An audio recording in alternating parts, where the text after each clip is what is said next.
Martes, 8 de marzo del 2022. Meditación del Evangelio. Mateo, capítulo 6, versículos del 7 al 15. Ustedes oren de esta manera. Comentario breve. El Padre Nuestro nos enseña cómo dirigirnos a Dios, como hijos confiados y bien educados, que suelen pedir el pan y dar gracias por él, aun cuando lo tengan a la mano. Jesús compuso el Padre Nuestro en forma muy estudiada, para que fuera más fácil de memorizar. La petición más importante es la que encabeza la oración: santificado sea tu nombre. El nombre de Dios es santificado cuando recibe acogida en nosotros. Evangelio de nuestro Señor Jesucristo según San Mateo. Gloria a ti, Señor. Jesús dijo a sus discípulos: cuando oren, no hablen mucho, como hacen los paganos. Ellos creen que por mucho hablar serán escuchados. No hagan como ellos, porque el Padre de ustedes que está en el cielo sabe bien qué es lo que les hace falta, antes de que se lo pidan. Ustedes oren de esta manera: Padre nuestro, que estás en el cielo, santificado sea tu nombre, que venga tu reino, que se haga tu voluntad en la tierra como en el cielo. Danos hoy nuestro pan de cada día. Perdona nuestras ofensas, como nosotros perdonamos a los que nos han ofendido. No nos dejes caer en la tentación, sino líbranos del mal. Si perdonan sus faltas a los demás, el Padre que está en el cielo también los perdonará a ustedes. Pero si no perdonan a los demás, tampoco el Padre los perdonará a ustedes. Palabra del Señor. Gloria a ti, Señor Jesús. Reflexión bíblica. Cuando oren, no hablen mucho, como hacen los paganos. Jesús dijo a sus discípulos: cuando oren, no hablen mucho, como hacen los paganos. Jesús expuso una censura y una forma correcta al orar y de orar. A través de esta enseñanza nos expuso cuál debe ser el espíritu cristiano en la oración. La oración cristiana exige como una condición la sinceridad y sencillez, dejando que hable el corazón, con actitud humilde, no como el practicado por los gentiles, que piensan que por mucho hablar serán escuchados. Lo que estamos aprendiendo, que al orar no hay que utilizar vanas palabras, no se debe farfullar, es decir, hablar muy deprisa y de manera atropellada o confusa, y tampoco decir muchas cosas inútiles. En otras palabras, no pretender la charlatanería en la oración, sea diciendo cosas vanas o inútiles, sea pretendiendo recitar unas fórmulas largas o calculadas, como si ellas tuviesen una eficacia mágica ante Dios. Es así como Jesús dijo: no hagan como ellos. En el judaísmo, en general, gustaba de prolijas oraciones y, en especial, acumular en ellas títulos a los nombres divinos. Pero Jesús no enseña que no es esta la actitud cristiana en la oración, porque el Padre que está en el cielo sabe bien qué es lo que les hace falta, antes de que se lo pidan. Pero no se excluye la minuciosidad, porque no se estima como requisito semimágico, cuando viene de la sinceridad del corazón. La oración no es locuacidad, sino el corazón volcado en Dios. No pretende Jesús con esta enseñanza condenar la oración larga. No es este el propósito de su enseñanza. La censura va contra la mecanización formulista o semimágica de la oración. Tampoco Jesús va contra la extensión de la oración. Él mismo, cuando estuvo en Getsemaní, dio ejemplo de oración larga, al permanecer en la misma una hora de oración, lo mismo que pasarse, en ocasiones, la noche en oración. Padre nuestro. Hermosa oración nos enseñó Jesús. El Padre Nuestro es irreemplazable, es una oración perfecta, en ella está toda una enseñanza: que orar, cómo orar y cómo dirigirse a Dios como Padre. Padre nuestro, que estás en el cielo, santificado sea tu nombre. Comienza esta oración dirigiéndose a Dios con una alabanza que nos hace grato el orar. Es encantador saber el verdadero sentido de paternidad y filiación divina que tenemos al ser hijos de Dios. Al decir Padre nuestro, además nos involucramos todos como hermanos. Dios es nuestro Padre, uno solo y nuestro, de todos nosotros. Decir Padre nuestro es la mejor ocasión para entrar el alma dentro de sí, y hacer el giro hacia la contemplación perfecta.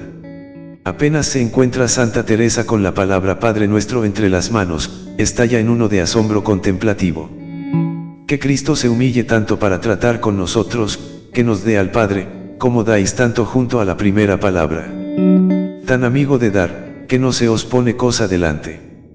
Y cuando nos dirigimos al Padre en oración, levantamos los ojos a Él, nuestro corazón se inflama y se apasiona porque nos dirigimos a quien más nos ama, y decimos tiernamente Padre, porque somos sus hijos, Él nos ha creado, somos de su patrimonio, y con gran convicción, decimos Padre nuestro, en plural, de este modo nos involucramos todos porque para Él somos hermanos, y deseamos que estás en el cielo.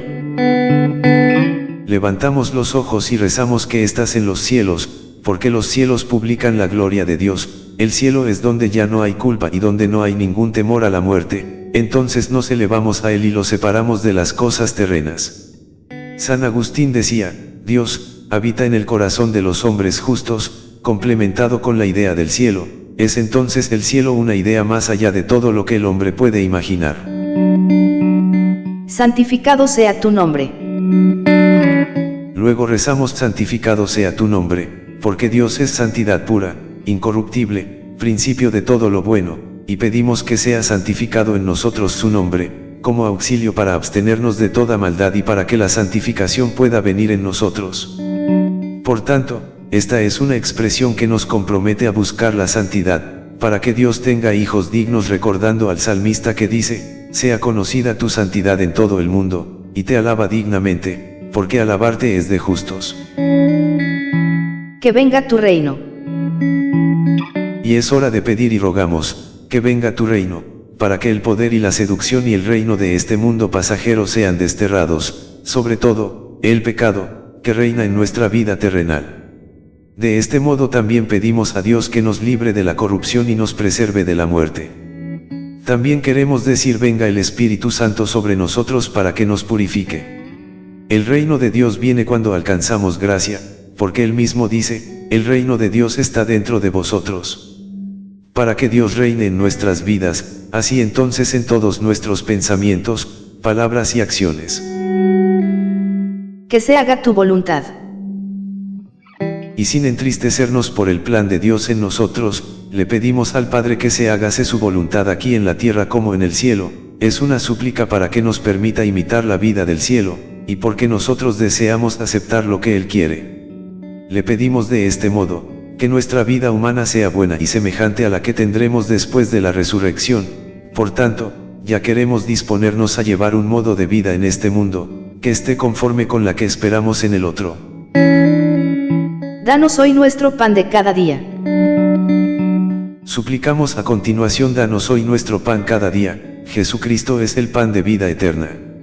El pan de nuestras almas es la virtud divina, que trae sobre ellas la vida eterna del mismo modo que el pan que nace de la tierra conserva la vida temporal.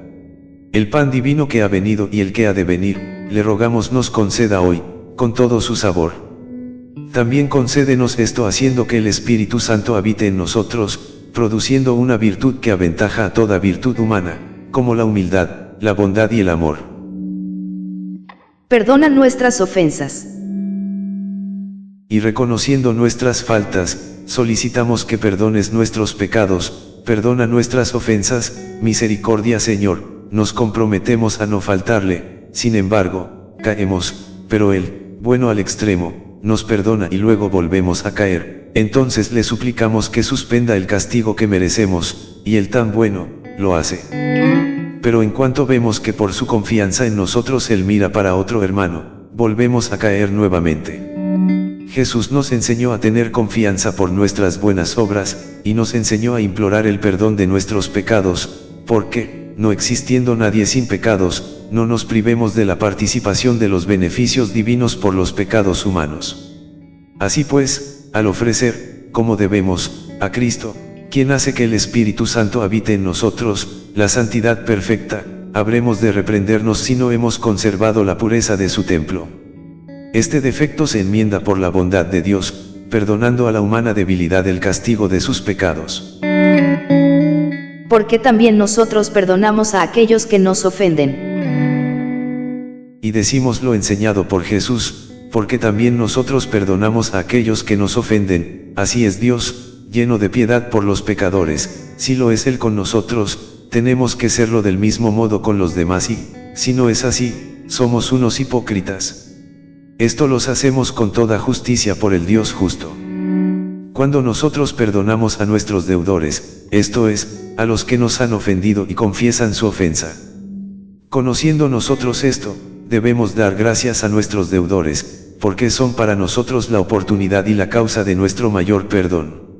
Además, dando poco alcanzamos mucho, porque nosotros debemos muchas y grandes deudas u ofensas a Dios y estaríamos perdidos si nos pidiésemos una pequeña parte de ellas. Nos dejes caer en la tentación. También nos enseñó el Señor, pedir para que Él no nos dejes caer en la tentación. Pedimos a Dios que no nos deje caer en el pecado, esto es fuerza, amor, decisión, voluntad para enfrentar este diario combate entre la carne y el espíritu, capacidad para evitar las ocasiones de pecar. Si queremos que Dios permanezca en nuestro corazón, tenemos que protegerlo de la tentación. En efecto, es imposible no dejarnos tentar, los santos fueron tentados, muchos sufrieron esta prueba, por eso le pedimos a Dios que no nos deje caer en la tentación, esto es, que no permita que suframos la prueba de las tentaciones inclinada a los placeres de los sentidos. Jesucristo, conociendo nuestra debilidad, mandó que orásemos para que no cayésemos en la tentación, pero cuando alguno se ve en ella, conviene que pida a Dios la virtud de resistirla, para que se cumpla en nosotros lo que dice San Mateo, el que persevera hasta el fin, se salvará. Líbranos del mal. Por este motivo, rogamos que nos libre del mal, del maléfico, y sus sinónimos, la mentira, el crimen, el robo, la xenofobia, la discriminación, la desidia, la irreverencia, el egoísmo, la envidia, la pereza, la maldad, la dureza de corazón, la incomprensión, irresponsabilidad, y tantas más que son el deleite de Satanás. San Agustín nos dice que cada uno pide ser librado del mal, esto es, del demonio y del pecado, pero el que confía en Dios, no teme al pecado.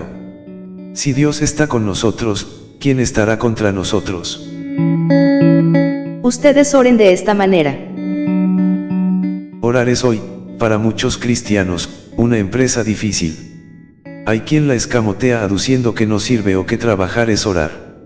Hay quienes la arrinconan excusándose por no encontrar tiempo para orar. Hay quienes reconocen la dificultad real pero no oran porque no saben qué decir. Hay quienes siempre tienen excusas para todo.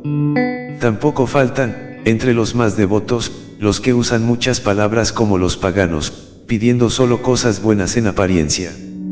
Para todos estos, Jesús desplaza la clave del problema. No se trata de orar para satisfacer determinadas necesidades, sino para descubrir que Dios es Padre y llama a todos los hombres a la comunión de amor con Él y en Él. Por consiguiente, orar no es una cuestión de decir cosas, sino una cuestión de amor, que puede expresarse con palabras, pero también en silencio, y que progresivamente va acaparando toda la vida convirtiéndola en una sola e incesante oración. La palabra eficaz que envía Dios a la tierra vuelve a Él después de haber cumplido su designio. La palabra se ha hecho carne, es Jesús, cualquier palabra suya encierra un poder extraordinario. Jesús es el quien nos dice, ustedes oren de esta manera. Padre nuestro. Pidamos, pues, a Cristo que nos enseñe a repetir la oración con su mismo corazón, para que crezca en nosotros, día tras día, el amor filial y confiado con nuestro Padre Celestial y con la oración crezca la caridad, que se traduce en perdón con los hermanos. Entonces nuestra tierra fecundada con la palabra producirá frutos de vida nueva, dará pan de misericordia para saciar el hambre de toda la humanidad. Oración. Señor, que, en Jesús, tu Hijo amado, nos concedes el privilegio de poder llamarte Padre. Perdona si nuestro corazón nos salta de júbilo cada vez que nos atrevemos a pronunciar tu dulcísimo nombre. Perdona las veces que nos dirigimos a ti distraídamente, como si fuese la cosa más obvia, mientras millones de hombres viven oprimidos por la angustia y el sinsentido sencillamente porque ninguno les ha dicho nunca que tú le amas con ternura de padre y de madre. Concédenos a nosotros la pureza de corazón que permita a los rectos y a los pequeños quedarse atónitos y asombrados. La paz de Cristo Jesús viva en sus corazones. Amén.